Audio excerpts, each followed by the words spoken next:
This video is going to cover how to use the ROI page of your filter menu on Pick the Odds. First and foremost is ROI.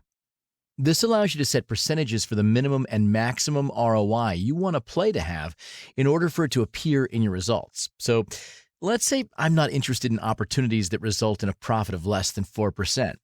I just drop that in here as my minimum.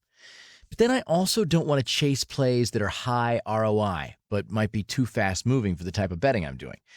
I'll drop in an upper limit, let's say 10%. And now you'll only see plays with an ROI between 4 and 10%.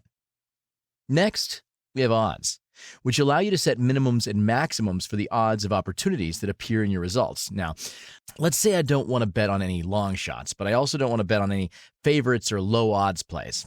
I can set thresholds. So if I drop a couple in here and now go to my screen, you can see that all plays have odds that fall in between the minimum and maximum thresholds I've set. Back to the screen, we now have maximum legs. This setting sets the maximum number of legs in a bet you want to see on your screen. So if you only want to see bets with 2 sides, keep this at 2. Otherwise, it can be increased if you want the possibility of seeing more. Bet amount sets the total amount you want to place on each play. So in the example of an arbitrage, if you have $200 here, we will automatically split that $200 total across both sides of your ARB in the separate amounts we calculate. If we look at our ARB screen, you can see we've got it split here on each play.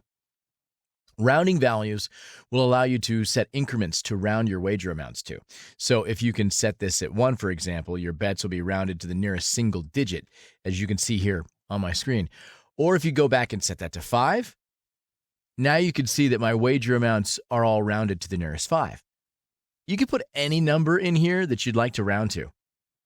Max results simply limits how many results show up on your screen at one time.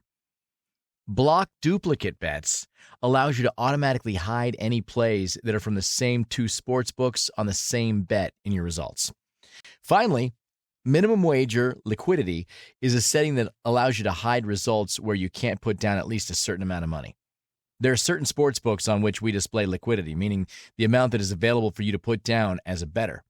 By using this setting, you can ensure results will allow you to put down at least a certain size wager. Let's say I'm on my arbitrage screen and we're looking at some ARBs for profit X. You can see the liquidity here under the odds, but if I go back to my menu and require that liquidity be at least $250, you can now see that lines with liquidity under $250 are gone. This can be a useful tool to help you avoid situations where you might place one side of an ARB and then not have enough liquidity available on the other side to let you complete it.